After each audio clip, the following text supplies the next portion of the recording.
Sometimes a single object can just completely upend everything we think we know about our own history. We're going to look at one of those today. Is it the world's very first computer? Or is it evidence of a technology we can't even begin to wrap our heads around? So our story kicks off way back over 120 years ago. A group of sponge divers were exploring a shipwreck off the Greek island of Antikythera. They found a whole treasure trove of stuff, statues, jewelry, but tucked away among all of that was one object that would totally rewrite our timeline of technology forever. And, at first, nobody really gave it a second thought. It just looks like another corroded lump of bronze pulled from a Roman-era cargo ship. It was about the size of a big dictionary, and they kind of just set it aside, almost forgot about it. But here's the thing. That corroded lump held a secret so profound that it would force us to rethink the entire timeline of human innovation. I mean, this one object has been sending shockwaves through our understanding of history for over a century now. Okay, so let's dive into this sunken enigma. How on earth does a lump of rusty metal become one of the most important archaeological finds in history? Well, the moment of truth came in 1902. Someone noticed the lump had cracked open. And what they saw inside? Well, it was impossible. Interlocking gear wheels. This was a total shock because technology this complex wasn't supposed to exist until the clock towers of medieval Europe, more than 1,000 years later. And get this. These weren't some clunky, basic gears. We're talking about precision-cut bronze gears with teeth just about 1 millimeter long. That's a level of mechanical sophistication that humanity wouldn't see again for another 1,400 years. Just incredible. So, the big question is, what was this thing? Well, after decades of incredibly detailed research, scientists came to a conclusion that is just stunning. This is the mainstream understanding of the mechanism. The consensus, the mainstream view, is that the Antikythera Mechanism is the world's first analog computer, a dedicated calculating machine, right?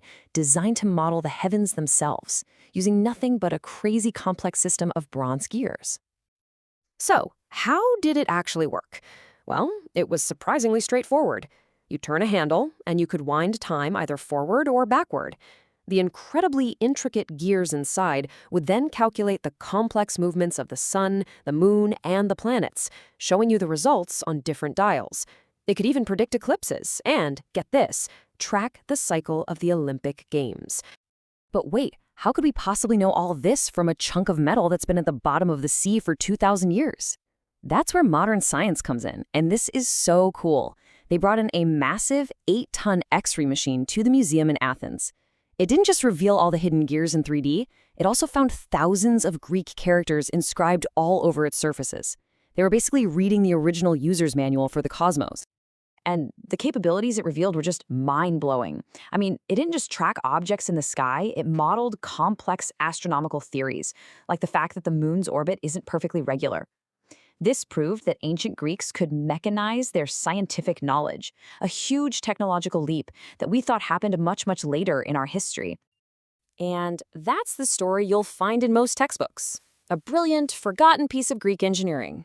But what if that's not the only story? This is where things get really interesting. An alternate theory asks a pretty radical question. What if we've completely misunderstood its purpose? What if its true function was something far beyond just predicting what the stars are doing? And this question leaves us with two completely different identities for the exact same object. On one side, you've got your brilliant, ancient computer. But on the other, something else entirely, an etheric synchronization key, a device meant not just to observe the cosmos, but maybe even to interact with it. So, according to this other view, the device wasn't for looking at the heavens, it was for interacting with them. It was a synchronizer, a kind of tuning fork, designed to align these terrestrial energy sources, which the theory calls mountain reactors, with specific celestial frequencies. So think less telescope and more cosmic remote control for an ancient energy grid.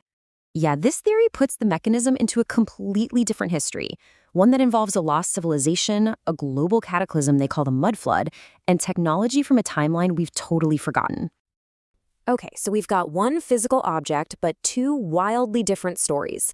Let's just put them side by side and see how each one explains the same evidence. As you can see, the two views look at the exact same evidence and come to fundamentally different conclusions. Where science sees an astronomical calculator, the alternate view sees a global grid synchronizer. The advanced gears, they're either the peak of Greek engineering or some leftover dragon tech from before a cataclysm. The shipwreck itself is either a routine cargo run or a desperate escape. Even the inscriptions are seen differently, not as a user guide, but as codes for a zodiacal frequency. Really, one side sees a tool for understanding the universe, and the other sees a tool for controlling it. And this quote from that alternate perspective really sums it up perfectly. The idea is that the mechanism is just a useless piece of super advanced tech without the global energy system it was built for. Kind of like finding a remote control but having no TV. Now, here's the fascinating part. No matter which theory you lean towards, they both point to the same incredible conclusion. A huge piece of knowledge was just lost for a very, very long time. The great Arthur C. Clarke, he really captured the mainstream view of this tragedy perfectly. He said if the ancient Greeks had truly grasped what they'd built, they could have reached the moon within 300 years. The potential was there, a path to the stars. But for whatever reason, the knowledge behind this device just vanished for over 1,400 years. But the alternate view, it suggests something more deliberate, more like a suppression of knowledge. In this version of the story, getting rid of these devices wasn't an accident.